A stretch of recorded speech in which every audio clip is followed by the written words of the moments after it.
चंदनवन में रहने वाला बंटी का परिवार अपने बेटे कबूतर को चिड़िया दिखाने ले जाता है। बेटा बंटी चिड़िया को देखता है और देखता ही रह जाता है। माँ, मैं शादी करूँगा तो इसी चिड़िया से करूँगा। मुझे ना कुछ पूछना है ना ही कोई बात करनी है। बस फिर क्या था, धूमधाम से बंटी की शादी टुनटुनी से हो जाती है। लेकिन अगले दिन टुनटुनी की आवाज जब घर वाले सुनते हैं तो दंग रह जाते हैं, क्योंकि खुद ही सुन लीजिए। अले अले, इतनी जल्दी सुबह हो गई, मुझे तो नींद आ रही है। टुनटुनी, ये कैसे बोल रही हो तुम? ठीक तो हो ना?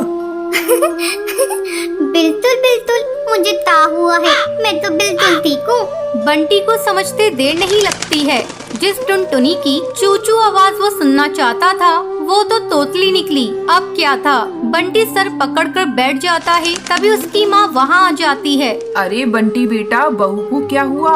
तुम लोग परेशान से लग रहे हो, सब ठीक तो है ना?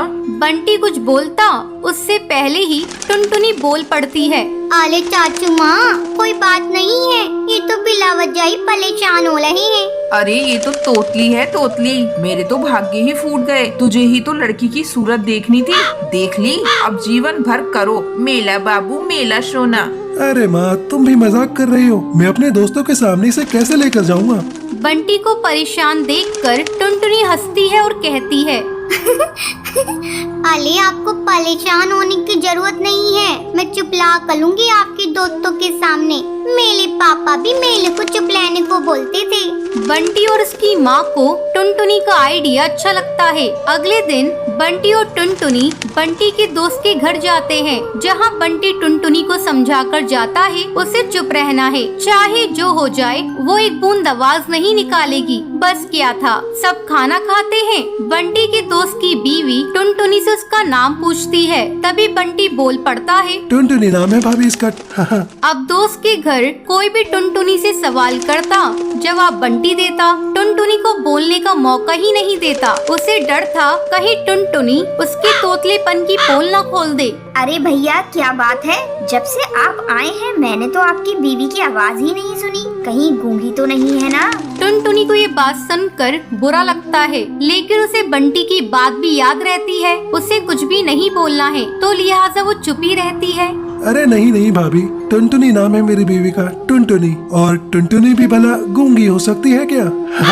वो तो जरा शर्मीली और कम बोलने वाली है मेरी बीवी। सभी बंटी की बात पर यकीन कर लेते हैं, लेकिन उन लोगों के घर में एक बदमाश बच्चा होता है जो लगातार टुनटुनी को देख रहा होता है। वो सोचता है कैसे भी करके वो टुनटुनी की आवाज सुनकर ही रहेगा। बस फिर क्या था, बच्चा प्लास्टिक के चूहे पर चाबी भरकर उसे टुनटुनी के पैर के नीचे छोड़ देता है। जैसे ही नकली चूहा जाकर टुनटुनी के पैर से टकराता है तो टुनटुनी जोर जोर से चिल्लाने लगती है, अरे तुहा तुहा, पकलो पकलो, तुहा निकाल लिया। बच्चा टुनटुनी के मुंह से तोतली आवाज सुनकर जोर जोर से हंसने लगता है। बंटी का मुंह उतर जाता है। तो तभी भाभी बंटी को समझाती है, तुम्हारी टुनटुनी तोतली है क्या?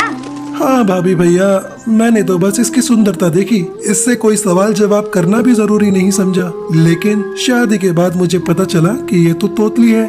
अरे कोई बात नहीं बंटी भैया, अब तोतलापन का इलाज है। आप ना इसे अच्छे डॉक्टर को दिखाइए, इसका इलाज संभव है। अच्छा भाभी, फिर तो मैं कल ही इसे डॉक्टर के पास लेकर जाऊंगा और फिर मेरी टुनटुनी सच में कोयल की तरह बोलेगी। बंटी कबूतर टुनटुनी को डॉक्टर के पास लेकर जाता है। कुछ ही महीनों बाद टुनटुनी बिल्कुल ठीक हो जाती है।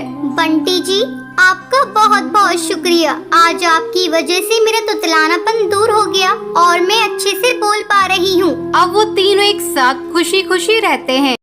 तो प्यारे बच्चों, कैसा लगा आपका ये वीडियो? अगर अच्छा लगा हो तो नीचे लाल कलर का बटन है, उसे दबा कर जाना।